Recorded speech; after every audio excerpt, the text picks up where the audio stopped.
आज बेटे हम स्टार्ट करेंगे चैप्टर नंबर 3। चैप्टर नंबर 3 हमारे पास है पॉइंट टू पॉइंट प्रोटोकॉल। इस चैप्टर को पढ़ने से पहले 1-2 मिनट में मैं आपको इसका थीम बताता हूँ सारा। आपको ये अगर अंडरस्टैंडिंग होगी तो फिर समझने के लिए आसानी से आपको समझ में आ जाएगा। अच्छा देखिए, इस सब्जेक्ट में हमने कहा था इंटरनेट का आर्किटेक्चर देखेंगे और फिर प्रोटोकॉल्स के बारे में हम पढ़ेंगे। अब इसकी एग्जांपल आप ऐसे लेंगे जैसे हम कहते हैं ना कंप्यूटर सिस्टम। तो अगर हम कंप्यूटर की बात करें तो आप ऐसे समझें जैसे आप मार्केट में जाते हैं और लैपटॉप परचेज करके ले आते हैं। तो जो आप लैपटॉप लेके आते हैं उसमें आपके पास रैम है, प्रोसेसर है, उसका हार्ड डिस्क है या स्क्रीन डिस्प्ले आपको नज़र आ रहा है, कीबोर्ड है, माउस पैड है, ये सारी चीज़ें, ये हार्डवेयर है उसका। तो सबसे पहले आप क्या करते हैं उस मशीन को चलाने के लिए? उस लैपटॉप में आप एक ऑपरेटिंग सिस्टम इंस्टॉल करते हैं। नॉर्मली हम विंडोज ऑपरेटिंग सिस्टम इंस्टॉल करते हैं। तो अब ये जो हार्डवेयर है उसको चलाने के लिए ऊपर एक सॉफ्टवेयर हमें इसके इंस्टॉल करना पड़ेगा और वो सॉफ्टवेयर सारी वर्किंग को कंट्रोल करता है और ये नॉर्मल वे से कंप्यूटर सिस्टम काम कर रहा होता है। इसी तरह जब आप नेटवर्क में आ जाएं तो इंटरनेट का आर्किटेक्चर क्या चीज़ है? मैंने कहा था कि उसमें हमने देखा था सेंडर होता है, रिसीवर होता है, मतलब सेंडर डिवाइस है, रिसीवर डिवाइस है, उन दोनों के दरमियान ट्रांसमिशन मीडियम लगाया जाता है। वो केबल भी हो सकती है, वो एंटीना भी हो सकता है। इसके अलावा उन दोनों के दरमियान कोर आता है, नेटवर्क की कोर में राउटर्स आ जाते हैं या फिर स्विचेस हो सकते हैं या फिर और डिवाइसेस। ये सारा हार्डवेयर होता है। इंटरनेट का आर्किटेक्चर ये हार्डवेयर है सारा। अब बेटे इस हार्डवेयर में जब आपने नेटवर्क बना लिया, कनेक्टिविटी कर ली, डिवाइसेस को आपस में कनेक्ट कर लिया, तो अब इस पूरे नेटवर्क के ऊपर हमें एक सॉफ्टवेयर इंस्टॉल करना पड़ेगा। वो सॉफ्टवेयर आप यहाँ पे समझ लें, प्रोटोकॉल को हम कह रहे हैं, प्रोटोकॉल इंस्टॉल करना पड़ेगा। तो ये जो प्रोटोकॉल है ये सारे के सारे, जिस तरह एक ऑपरेटिंग सिस्टम या विंडोज ऑपरेटिंग सिस्टम जो आप इंस्टॉल करते हैं वो सारे नेटवर्क के कंप्यूटर सिस्टम के जितने फंक्शन हो रहे हैं उनको कंट्रोल करता है। इसी तरह जब नेटवर्क में एक कंप्यूटर दूसरे कंप्यूटर को इस तरह करके कम्युनिकेशन करेंगे, मैसेजेस करेंगे या फाइल शेयर करेंगे, तो वो सारी कम्युनिकेशन को प्रोटोकॉल ही कंट्रोल कर रहा होगा। अब ये जो प्रोटोकॉल है ना, ये डिफरेंट तरह की होती है। अगर आपसे कोई जनरल पूछे कि नेटवर्क इंटरनेट के ऊपर कौन सा प्रोटोकॉल चल रहा है, तो आप कहेंगे कि TCP/IP प्रोटोकॉल चल रहा है। वो एक मास्टर प्रोटोकॉल है जिसको हम प्रोटोकॉल सूट का नाम देते हैं, लेकिन उसके अंदर बड़े ज्यादा प्रोटोकॉल चल रहे होते हैं। लास्ट क्लास उसकी रिकॉर्डिंग आपसे शेयर कर दी जाएगी जल्दी। उसमें मैंने एक टॉपिक पढ़ाया था लेड आर्किटेक्चर के बारे में। बेटा वो लेड आर्किटेक्चर में मैंने कहा था, ये एक डायग्राम आपको अगर नजर आ रही है तो मैंने उसमें ये बताया था कि ये जो हम कम्युनिकेशन करते हैं ना इंटरनेट के ऊपर, इस सारे स्ट्रक्चर को अगर हमें समझना हो तो बड़ा एक कम्प्लेक्स टास्क है हमारे लिए, मुश्किल काम है इसको समझना। लेकिन इसकी बेटर अंडरस्टैंडिंग के लिए लोगों ने डिफरेंट मॉडल्स बनाए जिसमें उन्होंने कहा कि लेयर्स की फॉर्म में इनको हम समझेंगे। लेयर्स कैसे? जैसे इसको आप देखें या नीचे से तो फिजिकल लेयर, लेयर नंबर 1 है। इससे ऊपर data link layer, layer number 2 है। इससे ऊपर नेटवर्क लेयर नंबर 3 है। फिर ट्रांसपोर्ट लेयर नंबर 4 है एंड एप्लीकेशन लेयर नंबर 5 है। अब इसके आगे 1-2 चैप्टर हम जाएंगे तो वहां पे जाके हम OSI मॉडल पढ़ेंगे। उसमें वो यहाँ पे 5 लेयर्स दिखा रहा है, वहां पे रिसर्च हुई और 2-3 लेयर्स उसमें ऐड कर दी, तो 7 लेयर्स जो है वो वहां पे हमें नजर आ रही होंगी। तो बताने का मकसद ये है कि इस इंटरनेट के ऊपर जो सारी कम्युनिकेशन हो रही है, इस सारे कम्युनिकेशन प्रोसेस को समझने के लिए डिफरेंट लेयर्स के अंदर डिवाइड करके हम इसको अंडरस्टैंड करते हैं। अब जैसे कि आप ये देखिए, मैं अगर CR से बात कर रहा हूँ तो मेरे और CR के दरमियान जो ट्रांसमिशन मीडियम केबल वगैरह लगी है, वहां पे डाटा सिग्नल की फॉर्म में ट्रेवल करता है। लेकिन मेरे सिस्टम, मेरे कंप्यूटर में भी और CR के कंप्यूटर में भी जो डाटा है वो डिजिटल फॉर्म में है, बिट्स की फॉर्म में आपको पता है डाटा स्टोर हो रहा है। तो अब मैं जब डाटा सेंड करता हूँ तो मेरे कंप्यूटर में तो बिट्स है, लेकिन जैसे ही वो डाटा मेरे कंप्यूटर से निकल के उस वायर के ऊपर ट्रेवल करना शुरू करता है वो सिग्नल में कन्वर्ट हो जाता है। तो वो कौन सी लेयर है जो इस डिजिटल डाटा को सिग्नल में कन्वर्ट करती है? और जब डाटा CR के पास जाता है उनको सिग्नल की फॉर्म में रिसीव होगा, लेकिन उनका कंप्यूटर तो डिजिटल को समझता है, तो उस एनालॉग सिग्नल को दोबारा डिजिटल में कन्वर्ट कर देगा। तो हम ये जब बात करते हैं कि वो कौन सी लेयर है जो ये फंक्शनैलिटी परफॉर्म करती है, तो बेटे वो फिजिकल लेयर है जो एनालॉग को डिजिटल और डिजिटल को एनालॉग में कन्वर्ट कर रही होती है। इसी तरह डाटा लिंक लेयर की भी अपनी कुछ फंक्शनैलिटी है। आप अभी के लिए ये समझें कि लोकल एरिया नेटवर्क के अंदर कम्युनिकेशन करनी हो, देखिए ना नेटवर्क डिफरेंट तरह के होते हैं। लोकल एरिया नेटवर्क होता है जो एक शॉर्ट डिस्टेंस के ऊपर स्मॉल लोकेशन होती है, एक रूम के अंदर आप कंप्यूटर 5 7 10 कंप्यूटर जोड़ के लोकल एरिया नेटवर्क अपना बना सकते हैं। हमारी यूनिवर्सिटी में जो हमने लैब्स बनाई है और सर्वर रूम, वो हमने अपना एक लोकल एरिया नेटवर्क।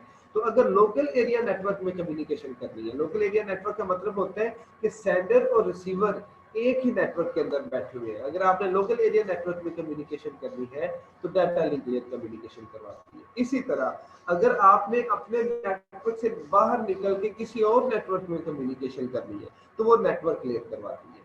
अच्छा, ये मैं थोड़ी सी अंडरस्टैंडिंग आपको दे रहा था। इस कम्युनिकेशन प्रोसेस को समझने के लिए हमने लेयर्स के अंदर डिवाइड किया हुआ है। हर लेयर की अपनी फंक्शनैलिटी होती है, वो अपना काम करती है और अपना काम करने के बाद डाटा नेक्स्ट लेयर को फॉरवर्ड कर देती है। इसी तरह ये सारा प्रोसेस चल रहा होता है। अब एक बात यहाँ पे आप समझ लें कि हर लेयर जब अपना अलग से काम करती है तो हर लेयर के ऊपर बेटा अलग अलग प्रोटोकॉल चल रहे होते हैं। आज जो हम पढ़ने जा रहे हैं पॉइंट टू पॉइंट प्रोटोकॉल, वो डाटा लिंक लेयर के ऊपर चल रहा होता है, लेयर नंबर 2 के ऊपर चल रहा होता है, जिसके बारे में आज हम पढ़ने जा रहे हैं। यही बात यहाँ से बात हम स्टार्ट करेंगे, पॉइंट टू पॉइंट प्रोटोकॉल। इस चैप्टर के अंदर हम क्या क्या पढ़ेंगे, आज हम ये 3 चीजें कवर करेंगे। वैन कनेक्शन टाइप, मैं घर में बैठा हूँ, इंटरनेट इस्तेमाल करना चाहता हूँ, मैं अगर कनेक्शन लेना चाहता हूँ इंटरनेट का, तो मेरे पास कौन कौन सी ऑप्शन है, किस किस टाइप के कनेक्शन मिल सकते हैं। एक हम ये आज टॉपिक कवर करेंगे। 3 तरह के कनेक्शन मिल सकते हैं, उनको अभी हम डिस्कस करते हैं। उसके बाद point to point protocol dial-up technology, point to point protocol का इंट्रोडक्शन आएगा कि ये किस तरह का प्रोटोकॉल है, कहाँ पे काम कर रहा होता है। उसके बाद point to point protocol PPP, इसके फीचर्स या सर्विसेज। देखिए जैसे विंडो एक्सपी है ना, उसके बाद में विंडो 2001, 2002, 2005, 2007, विंडो 8 आ गई, आजकल लेटेस्ट विंडो 10 है। तो हर एक ऑपरेटिंग सिस्टम है वो विंडोज ऑपरेटिंग सिस्टम माइक्रोसॉफ्ट का, लेकिन सबके फीचर्स अलग अलग हैं। जो लेटेस्ट आती है विंडोज के अंदर कुछ नए फीचर ऐड कर दिए जाते हैं, कुछ नई सर्विसेज ऐड कर दी जाती है। तो इनके फीचर्स और services point to point protocol के वो डिस्कस करेंगे। आज हम यहाँ पे तक पढ़ेंगे, उसके बाद हम नेक्स्ट क्लास में स्टार्ट करेंगे फ्रेम फॉर्मेट से। तो सबसे पहले जो टॉपिक है वैन कनेक्शन टाइप, कि अगर एक यूजर इंटरनेट इस्तेमाल करना चाहता है तो उसको किस किस टाइप का कनेक्शन मिल सकता है। ये 3 तरह के कनेक्शन मिल सकते हैं। Least point to point lines, जिसको हम लीस्ट लाइन कनेक्शन बोलते हैं। तो ये ऐसा कनेक्शन होता है जो परमानेंट 2 लोगों के दरमियान अलग से लाइन बिछा दी जाती है। जैसे अगर मैं और सियार अगर आपस में कम्युनिकेशन करना चाहते हैं तो हमारे लिए अगर एक इंटरनेट सर्विस प्रोवाइडर अलग से केबल बिछा दे, उस केबल के ऊपर सिर्फ मैं और सियार ही अपना डाटा सेंड करें, कोई और डाटा सेंड नहीं कर सकता। वो फिजिकल परमानेंट लाइन हम दोनों के दरमियान डेडिकेटेड है।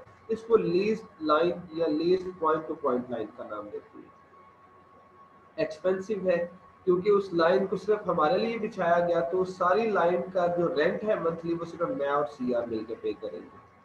बाकी तो ये होता है ना कि इंटरनेट के ऊपर जब डाटा जाता है तो सिर्फ आपका डाटा नहीं जा रहा होता, उन लाइंस के ऊपर बाकी यूजर का डाटा भी जा रहा होता है। तो जो जो उसको यूज कर रहा होता है वो सारे उसका रेंट पे कर रहे होते हैं। लेकिन यहाँ पे सिर्फ आपने अलग से कनेक्शन लिया हुआ है, लीज लाइन अलग से परचेज की हुई है, तो उस लाइन का जो रेंट है वो सारे का सारा हमें पे करना पड़ेगा, एक्सपेंसिव होता है। इसके अलावा ये जो नीचे 2 लिखी है ना, ये आपने पहले 2 चैप्टर्स के अंदर सर्किट स्विचिंग और पैकेट स्विचिंग मैंने बड़ी डिटेल से आपके साथ डिस्कस किया था। सर्किट स्विचिंग क्या हम कहते हैं कि जब मैंने सीआर के साथ कम्युनिकेशन करनी है तो सीआर अभी अपने घर में बैठे हैं, मैं अपने घर में, जैसे मैं डाटा सेंड करता हूँ, फाइल सेंड करता हूँ सीआर को, तो मेरे लैपटॉप से निकल के जब डाटा जाएगा तो रास्ते में जो फर्स्ट राउटर आता है डाटा उसके पास जाएगा। अब वो राउटर के आगे तो जाल पड़ा बिछा होता है राउटर्स का, मल्टीपल रास्ते हैं जहाँ से डाटा ट्रेवल करके सीआर तक जा सकते हैं।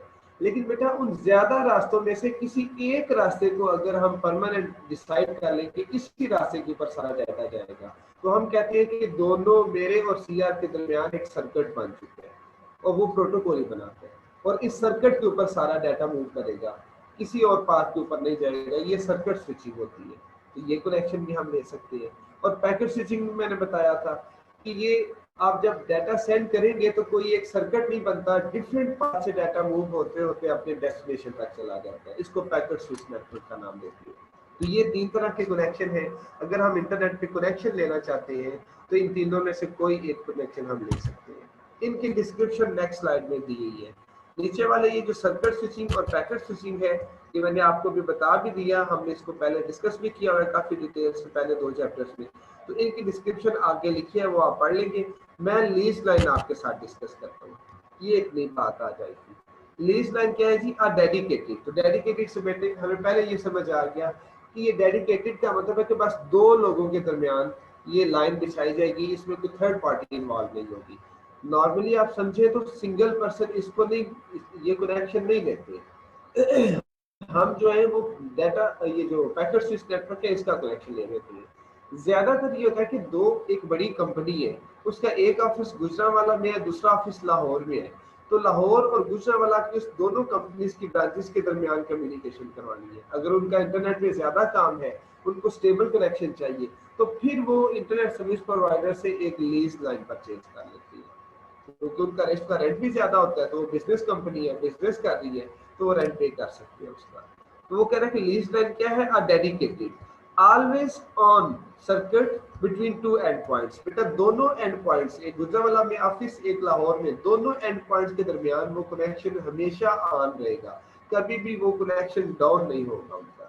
The service provider just passes a constant rate bit stream।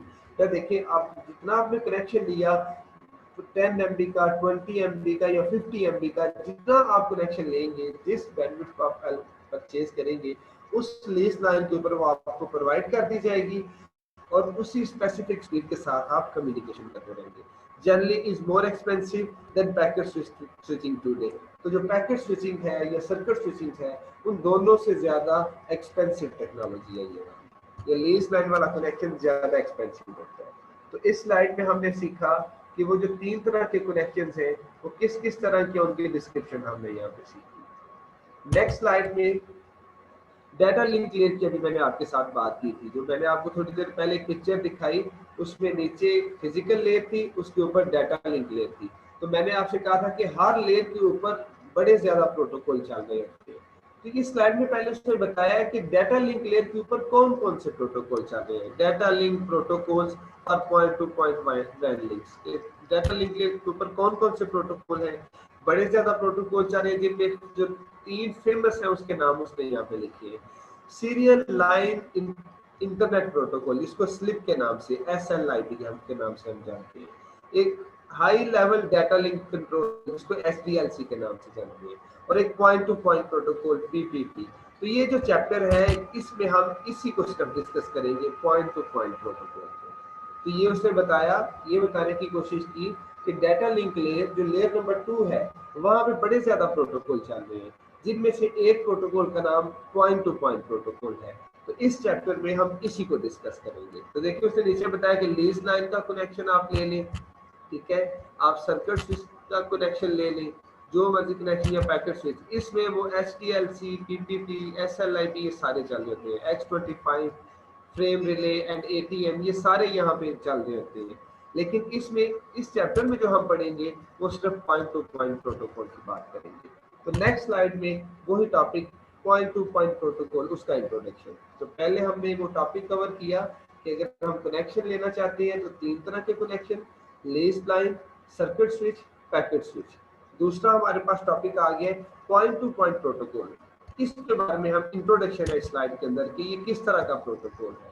तो कह रहा है कि if 2 devices are directly connected to each other, अगर 2 डिवाइसेस आपस में डायरेक्टली कनेक्टेड है, then they are said to be in point to point configuration। तो हम कहेंगे कि ये दोनों पॉइंट टू पॉइंट कॉन्फ़िगरेशन के अंदर है। And a link connecting and a link connecting two devices is called point to point link। और वो लिंक जो इन दोनों डिवाइसेस के दरमियान लगा हुआ है, वो ट्रांसमिशन मीडियम जो इन दोनों डिवाइसेस के दरमियान लगा हुआ है, उसको आप पॉइंट टू पॉइंट लिंक का नाम देते हैं। तो यहाँ पे उसने सिर्फ ये बताया है कि पॉइंट टू पॉइंट कॉन्फ़िगरेशन क्या होती है। अगर मैं और सीआर, अभी की एग्जांपल है, सीआर अपने घर में बैठे हैं, मैं अपने घर में, जो मैं डाटा सेंड कर रहा हूँ वो डायरेक्ट सीआर के कंप्यूटर तक नहीं जा रहा, रास्ते में कितने राउटर्स आ रहे हैं, टावर्स आ रहे हैं, एक्सचेंज आ रही है, वहां से डाटा ट्रेवल होते होते सीआर तक जा रहा है। मैं और सीआर इस टाइम इनडायरेक्टली कनेक्टेड है, डायरेक्ट कनेक्टेड नहीं है। डायरेक्ट कहाँ पे हम कनेक्ट है, अगर मैंने पीटीसीएल से कनेक्शन ली है तो उन्होंने मुझे एक राउटर दिया हुआ है जो मैंने अपने घर में रखा है, उस राउटर को वो वाईफाई इनेबल है, उसके ऊपर वो सिग्नल्स के थ्रू मैंने अपने लैपटॉप को उस वाईफाई के साथ कनेक्ट किया हुआ है। तो अब मेरे लैपटॉप और उस पीटीसीएल के राउटर के दरमियान जो कम्युनिकेशन हो रही है ये पॉइंट टू पॉइंट कॉन्फ़िगरेशन कहलाएगी, क्योंकि मैं डायरेक्ट उसके साथ कम्युनिकेशन कर रहा हूँ। तो यहाँ पे उसने बताया कि ये पॉइंट टू पॉइंट कॉन्फ़िगरेशन होती है।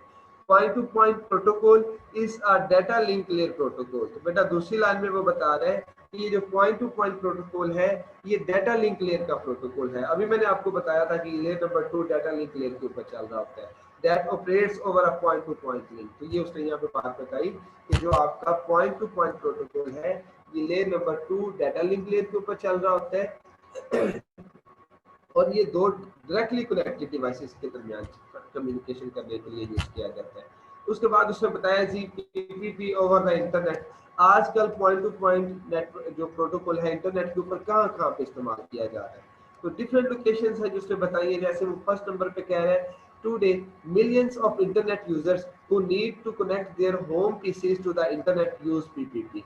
कि घर में बैठ के जो लाखों की तादाद में लोग हैं जो घर में बैठ के इंटरनेट यूज कर रहे हैं वो इंटरनेट के साथ जब कम्युनिकेशन करते हैं तो कहीं ना कहीं पे पॉइंट टू पॉइंट प्रोटोकॉल इस्तेमाल हो रहा है। दूसरी लाइन में बता रहे हैं the internet needs a PPP for a variety of purposes.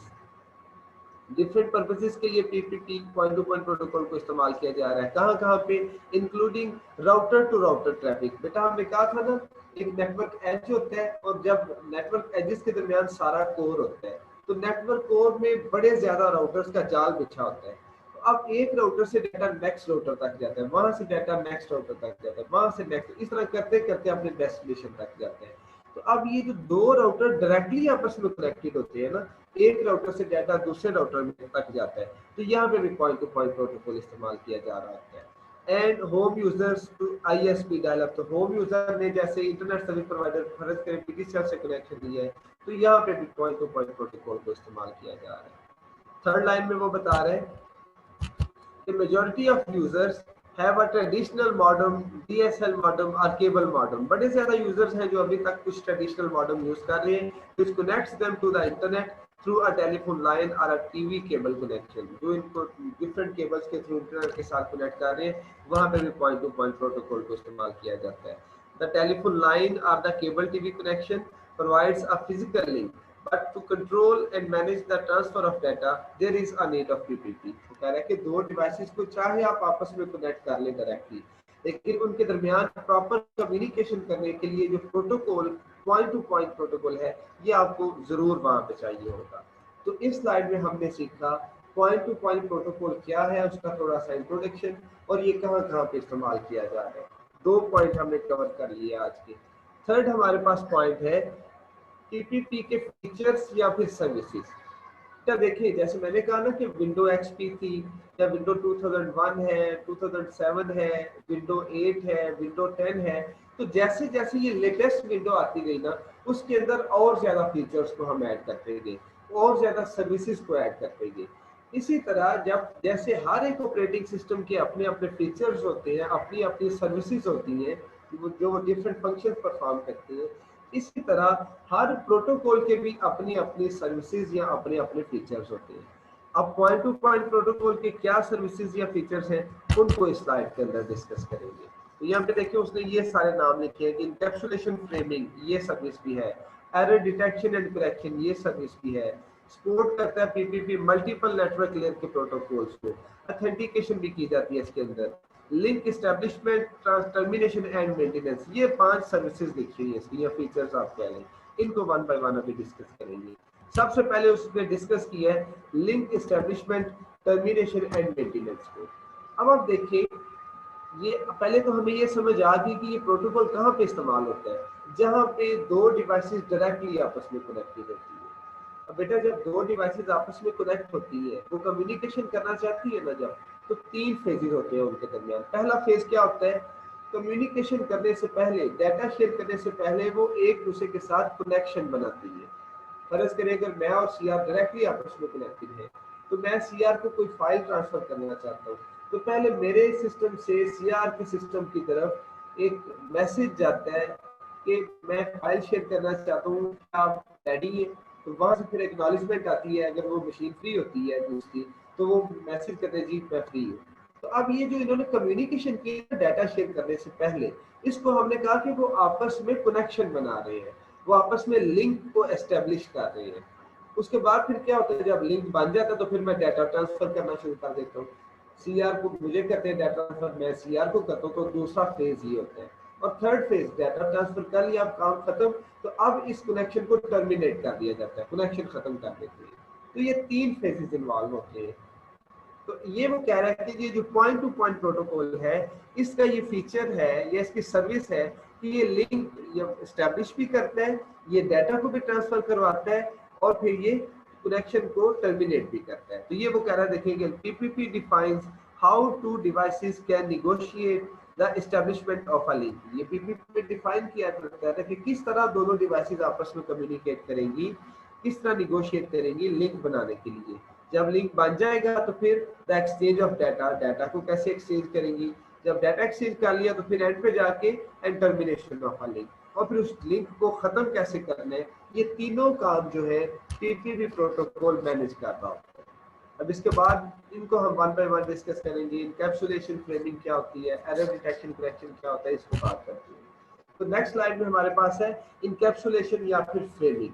अच्छा, ये क्या होती है इनकैप्सुलेशन फ्रेमिंग, ये समझाने के लिए थोड़ा सा मैं प्रीवियस जो चैप्टर में वो डायग्राम में बात पे जाने लगा हूँ। यहाँ पे देखिए बेटे, डाटा लिंक लेयर के ऊपर चल रहा होता है पीपीपी प्रोटोकॉल, जबकि इससे ऊपर वाली जो लेयर है नेटवर्क लेयर, यहाँ पे भी प्रोटोकॉल चल रहे होते हैं। अब आप देखिए, हमने कहा था नेटवर्क लेयर अपना जो काम करना है वो फंक्शनैलिटी परफॉर्म करेगी, और वो काम करने के बाद वो डाटा डाटा लिंक लेयर को दे देगी। अब आप देखिए नेटवर्क लेयर के ऊपर भी तो प्रोटोकॉल चल रहे हैं, वो अपने हिसाब से फॉर्मेट, देखिए हर प्रोटोकॉल का अपना एक फॉर्मेट होता है, अपने तरीके से वो काम कर रहा होता है प्रोटोकॉल। तो जब नेटवर्क लेयर के ऊपर वो डाटा था, तो वहां पे जो प्रोटोकॉल चल रहा है वो अपने हिसाब से उसको लेके चल रहा था। लेकिन जैसे ही वो डाटा नेटवर्क लेयर से डाटा लिंक लेयर के ऊपर आएगा, तो यहाँ पे तो पॉइंट टू पॉइंट प्रोटोकॉल चल रहा है, तो फिर वो पॉइंट टू पॉइंट प्रोटोकॉल उस नेटवर्क लेयर से डाटा को लेके अपने ही फ्रेम के हिसाब से एडजस्ट करेगा, जिस तरह की अपनी रिक्वायरमेंट है उस हिसाब से एडजस्ट करेगा। तो इस चीज को हम फ्रेमिंग का नाम देते हैं कि point to point protocol network layer से डाटा लेगा और अपने फ्रेम के अंदर उसको एडजस्ट करेगा। अब इस बात को आप देखिए, उसने जैसे बताया आपको ज्यादा समझ आएगी। इनकैप्सुलेशन या फ्रेमिंग क्या होती है, कह रहे हैं the point to point protocol, ये जो प्रोटोकॉल क्या करता है, take a network layer packet, वो नेटवर्क लेयर से पैकेट या डाटा को लेगा एंड और क्या करेगा, उसको इनकैप्सुलेट इट, और फिर उसको इनकैप्सुलेट करेगा with in the PPP data link layer frame.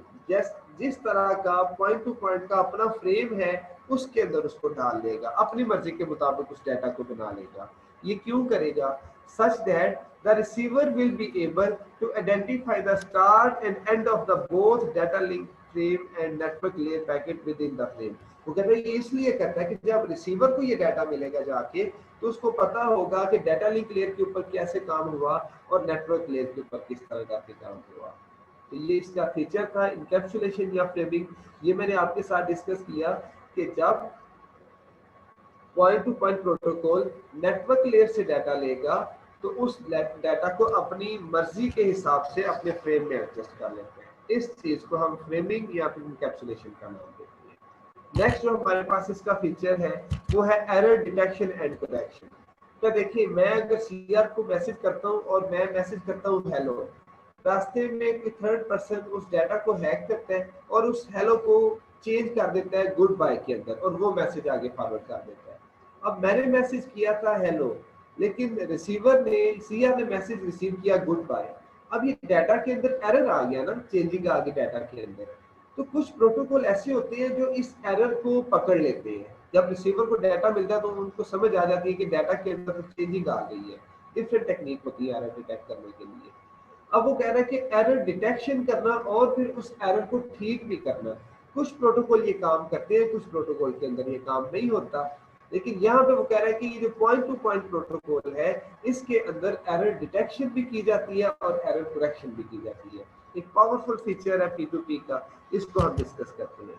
कह रहे हैं all data link protocols like PPP and HDLC perform error detection. अभी हमने कहा था ना डाटा लिंक लेयर के ऊपर बड़े ज्यादा वहाँ पे डाटा लिंक लेयर के ऊपर प्रोटोकॉल है जो चल रहे हैं, तो कह रहे हैं वो सारे के सारे एरर डिटेक्शन का काम कर रहे होते हैं। आगे वो कह रहे हैं कि all these protocols use a field in their trailer usually called frame check sequence FCS। बेटा इसका जब भी नेक्स्ट लेक्चर हमारा होगा ना, उसमें इसकी डायग्राम मैं आपको दिखाऊंगा। उस डायग्राम में आप देखेंगे कि एक बॉक्स बना होगा, एक फील्ड बनी होगी जिसको FCS हम बोला करेंगे। वो FCS फ्रेम क्या करता है, वो इस चीज का रिस्पॉन्सिबल है कि अगर डाटा के अंदर एरर आ गया तो वो डिटेक्ट करके बता देगा कि एरर आ गया डाटा के अंदर। तो ये उसने बात बताई है कि ये जो PPP का फ्रेम होता है ना, फ्रेम फॉर्मेट, उसके अंदर एक फील्ड है जिसको हम FCS बोलते हैं, और वो FCS फ्रेम रिस्पॉन्सिबल होता है एरर डिटेक्शन करने के लिए। ये उसने बात बताई। नेक्स्ट कह रहे हैं FCS verifies whether bit errors occur during transmission of the frame. ये FCS जो है ये वेरीफाई करेगा कि जब डाटा ट्रांसफर हो रहा था तो यहाँ पे कोई एरर तो नहीं आ गया। इफ सो, अगर एरर आ गया, उसने डिटेक्ट कर लिया, फ्रेम इज डिस्कार्डेड, तो वो उस फ्रेम को, उस पैकेट को या उस डाटा को डिस्कार्ड कर देगा, क्योंकि वो किसी काम का नहीं, उसके अंदर एरर आ चुका है। अब उस एरर को बेटा ठीक कैसे कर सकते हैं, एरर रिकवरी कैसे कर सकते हैं? कह रहे हैं error recovery is the process that causes retransmission of last और एरर फ्रेम। बेटा हमने ये लास्ट लेक्चर में भी डिस्कस किया था कि पैकेट लॉस क्या होता है।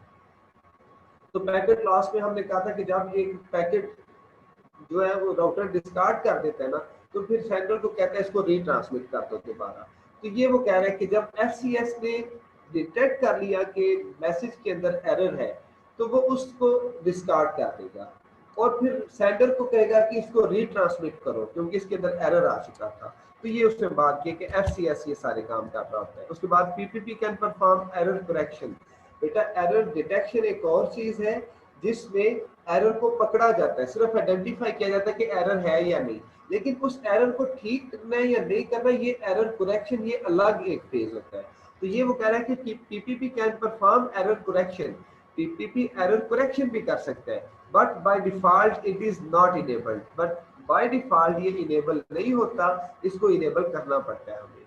तो इस स्लाइड में हमने सीखा कि PPP की एक सर्विस है एरर डिटेक्शन एंड करेक्शन की। वो प्रोटोकॉल PPP जो पॉइंट टू पॉइंट प्रोटोकॉल है, वो एरर डिटेक्शन भी करता है और एरर को करेक्ट कर भी कर सकता है।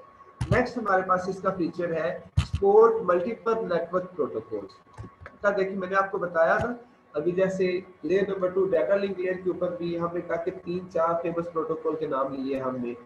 क्या हमने कहा कि HTLC, SLIP, BPP, X25, frame relay, ATM, ये 5-6 जो मैंने नाम लिए, ये सारे प्रोटोकॉल डाटा लिंक लेयर के ऊपर चल रही है। लेकिन इससे ऊपर लेयर कौन सी थी? Network layer.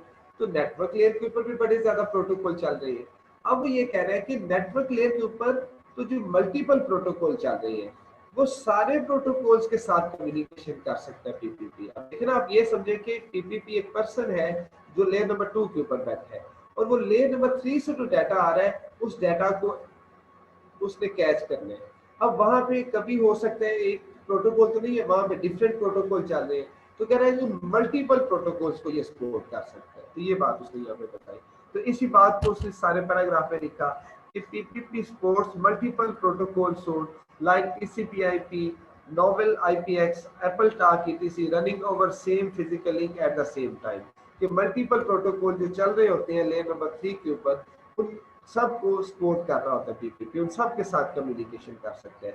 PPP multiplex different network layer protocols over a single point to point connection. तो वो उन सारे प्रोटोकॉल जो लेयर नंबर 3 के ऊपर चल रही है, उन सब की communication point to point protocols के साथ करके काम कर रहे होते हैं ये सारे। उसके बाद लास्ट फीचर रह गया इसका ऑथेंटिकेशन। ये ऑथेंटिकेशन क्या होता है? अब देखिए अगर मैं फेसबुक यूज करता हूँ, तो फेसबुक पे मैंने अपना एक अकाउंट बनाया होगा फेसबुक के सर्वर के ऊपर, तो अब देखिए, जब मैंने फेसबुक यूज करनी है तो मैं अपने ब्राउजर में facebook.com वेबसाइट ओपन करूंगा, उसके बाद मैं उसके अंदर अपना यूजर नेम लिखूंगा और अपना पासवर्ड लिखूंगा। अगर तो मैंने पासवर्ड ठीक लिखा तो वो रिक्वेस्ट जाएगी मेरी फेसबुक के सर्वर पे, वो चेक करेगा कि इसने ये ठीक लिखा है। अगर तो मेरा यूजर नेम पासवर्ड ठीक है तो मुझे एक्सेस मिल जाएगी, और अगर मैंने गलत लिखा तो वो मुझे एक्सेस नहीं देगा। तो ये जो काम था ना, यूजर नेम पासवर्ड को चेक करके मुझे एक्सेस देना या ना देना, इसको हम ऑथेंटिकेशन का नाम देते हैं। तो ये बेटे यहाँ पे बात बता रहा है कि पीपीपी जो प्रोटोकॉल है ये ऑथेंटिकेशन भी परफॉर्म करता है। कि PPP defines how two devices can authenticate each other, किस तरह दो डिवाइसेस एक दूसरे के साथ ऑथेंटिकेशन करेंगे। डिफरेंट मेथड्स हो सकती है इसमें। PPP is designed for use over dial-up links where verification of user identify is necessary। अगर पीपीपी को जहाँ पे इस्तेमाल किया जा रहा होता है वहाँ पे ऑथेंटिकेशन जरूरी चीज है। Authentication means validating the identity of a user who needs to access set of resources। तो ये मैंने आपको बताया कि ऑथेंटिकेशन का मतलब होता है कि जब आपने किसी मशीन को एक्सेस करना है या आपने कुछ रिसोर्सेज को एक्सेस करना है तो पहले आप वेरीफाई करें कि आप वैलिड पर्सन हैं। तो पीपीपी के अंदर ऑथेंटिकेशन भी की जाती है। ये हमारा आज का लास्ट यहाँ तक टॉपिक था। नेक्स्ट ये जो हमारे पास है पीपीटी का फ्रेम फॉर्मेट, ये इंशाल्लाह हम नेक्स्ट क्लास से डिस्कस करेंगे। अगर किसी का कोई क्वेश्चन है तो वो क्वेश्चन कर सकते हैं। सीआर तब तक अटेंडेंस ले ले, सीआर या जीआर जो भी आपके सेकंड सीआर है, मैं अपनी क्लास एंड कर दूंगा।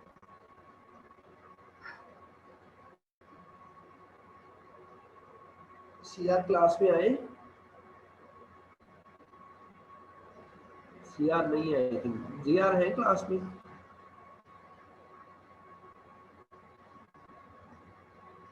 जीआर भी नहीं है, ठीक है। अटेंडेंस बेटे कौन लेगा? आप में से किसी को सीआर ने बोला है कि अटेंडेंस मैनेज करनी है?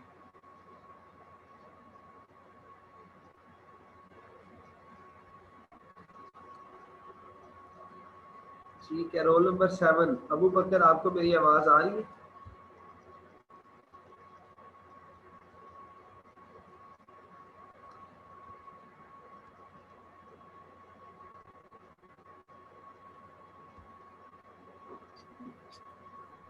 सर हो गई अटेंडेंस। चले ठीक है।